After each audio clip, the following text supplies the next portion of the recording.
Honorable Wycliffe Oparanya, as part of the vetting process, we do write to EACC, and when the clerk wrote to EACC on your suitability, amongst others who had been nominated to serve as cabinet secretaries, EACC had a reservation on your nomination as a cabinet secretary, and they said they had conducted investigations on allegations of corruption against you when you served as a governor of Kakamega County, on also conflicts of interest, abuse of office, and money laundering. And they did recommend to the DPP that you be prosecuted for those offenses.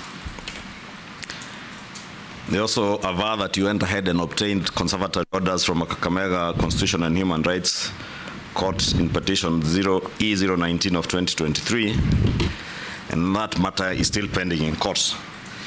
But they were able to get conservatory preservation orders against your assets, specifically some 28 million shillings, I believe, which was in some bank account.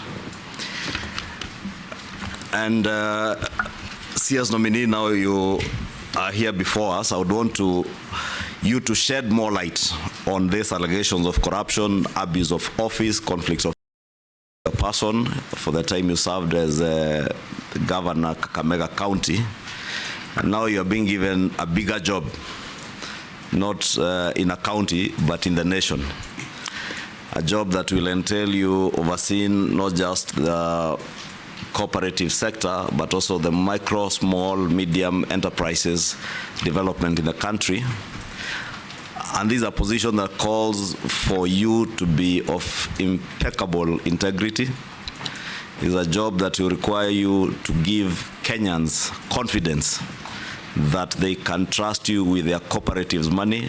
I heard you say in Kakamega the cooperative movement is not very strong, but you know the cooperative movement in this country is among the richest and most developed in sub-Saharan Africa. Therefore, these are sector that requires a man of impeccable integrity and someone that Kenyans and cooperators in this country can trust that their money is safe with them. Will cooperators' money be safe in your hands? Thank you very much. The corporate money would be very safe in my hands, Mr. Chungwa. You answer this, nominee, but next time you wait for me to motion, because sometimes we'll take about 3 questions in a row. Oh, okay. But you answer this before we go to the others. Yeah, thank you very much. Mr. Speaker, Chairman, the facts are not true. Nobody, and I want to say in front of the cameras, nobody has come to me to write a statement. I don't know, this prosecution is one-sided. I've never been given a chance to say my story. In August 2023, you remember what was happening. I was very active in demonstrations that time, August 2023. When I was in those demonstrations, I was called by someone to be told, because I was in demonstration, the EACC were looking for me. And I asked that person, what has the EACC to do with the demonstrations? I have served diligently for 10 years. I've been a minister for 5 years. We have had audit reports. This audit report, there is no report that pointed on me as being a corrupt person. And if you remember, when I was Minister for Planning, the ministry was voted the best performing ministry. You can look at your records. When I was governor, everywhere they are saying where devolution is working is Kakamega County. If I'm lying, check your records. I worked for 10 years, nobody came to my office about any corrupt case until August 2023 when we were doing maandamano. And when they came to my house, it was even not about corruption. The first question they asked, what business do you do with Raila Amolo Odinga? I don't do any business with Raila Amolo Odinga. Raila Amolo Odinga is just my party leader. That is the only relationship I have with him. Secondly, I was asked, do you keep guns in this house? Obviously, why would I be keeping guns in my house?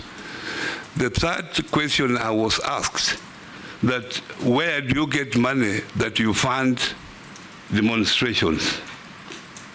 So what has those questions to do with corruption? So as I sit here, Honorable Chairman, nobody has come to take any statement from me. So I don't know what I'm being accused for, because I'm also just seeing it in the papers as you are seeing. So that is where I am, Mr. Chairman. But even before then, my lawyer got possession of the documents when they went to court to freeze my money, and the money was not in the account. The money was with CPF, where I was buying a property. So when CPF were called by EACC to write a statement, they are the ones who alerted me that they were following the money that I had paid CPF, which had nothing to do with the Kakamega account. This was money from my account and money from someone who was buying my house that I was selling. So that's how it was. And nobody has come out until when now the person who was buying my house withdrew and wanted me to refund his money. I didn't have the money to refund because it had been frozen. Chair. Sorry to interrupt. Yes, Majority Leader. To interrupt, Governor. Just to be clear, two things. First, who are these who came to the house? EACC or ordinary police? You wouldn't know them because they never introduced themselves. There were about 20. So some were in police uniform, some were in civilian uniform. They never introduced themselves as EACC officers? They said they are EACC officers, but I can't remember their names. There was one that introduced himself. The rest never introduced themselves.